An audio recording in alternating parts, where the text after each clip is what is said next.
Comscore नुसार आता isakal.com आहे देशातील नंबर 1 ची मराठी न्यूज वेबसाईट। प्रत्येक अपडेटसाठी isakal.com ला नक्की भेट द्या।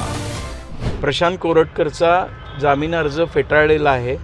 जामीन अर्ज फेटाळल्यानंतर त्यांनी पुन्हा एक नवीन विनंती कोर्टाला केली होती की आत्तापर्यंत आपल्याला अंतरिम जामीन आहे तो 7 दिवसासाठी कंटिन्यू करावा।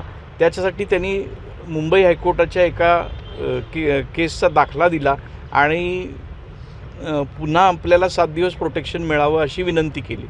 त्यावरती युक्तिवादात असं सांगितलं की त्यातल्या फॅक्ट्स वेगळ्या आहेत। त्यावेळेला आरोपी कोर्टासमोर हजर होता, इथे तशी परिस्थिती नाही आहे, त्यामुळं हा अर्ज मंजूर करायचं कारण नाही आणि एकदा तुम्ही त्याला जामीन द्यायचा नाही असं ठरवल्यानंतर पुन्हा परत जामीन देणं हे चुकीचं ठरेल।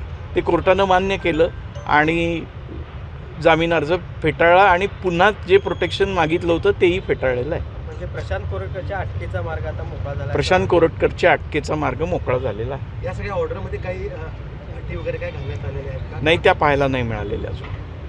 आत्ता नुसतं जाहीर केलेलं आहे। ते कोर्टची ऑर्डर उद्या अपलोड होईल आणि उद्या अपलोड झाल्यानंतर ती पाहायला मिळेल।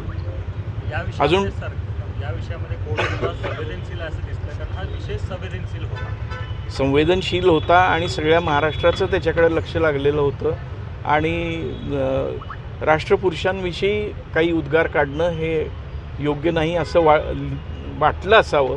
त्यात काय लिहिलं हे अजून आपण पाहिलेलं नाही आहे। या निकालाची कलम लावली त्यामध्ये काही नाही कारण पोलिसांच्या कलमाविषयी ही स्टेज नव्हे। त्यावेळेला ज्यावेळेला चार्जशीट येईल त्यानंतर त्याच्यावरती उहापोह होईल। आजच्या घडीला त्याच्याबद्दल विचार करायचं काही कारण नाही। या निकालानंतर जर त्यांनी हायकोर्टात धाव घेतली तर अटकेपासून संरक्षण त्यांना मिळू शकतं का? काय नेमकी तांत्रिक ती मुंबई उच्च न्यायालयाच्या डिस्क्रिशनचा भाग आहे आणि मुंबई उच्च न्यायालय ठरवेल त्याच्यावरती काय करावं। काल सुनावणी दरम्यान पोलिसांनी एक कलम वाढवावं असं सांगितलं गेलं होतं, त्या संदर्भात काही नाही, तो जो भाग आहे तो पुढच्या केसमधला भाग आहे। या अटकपूर्व जामीन अर्जाशी त्याचा काही संबंध नाही। थँक्यू।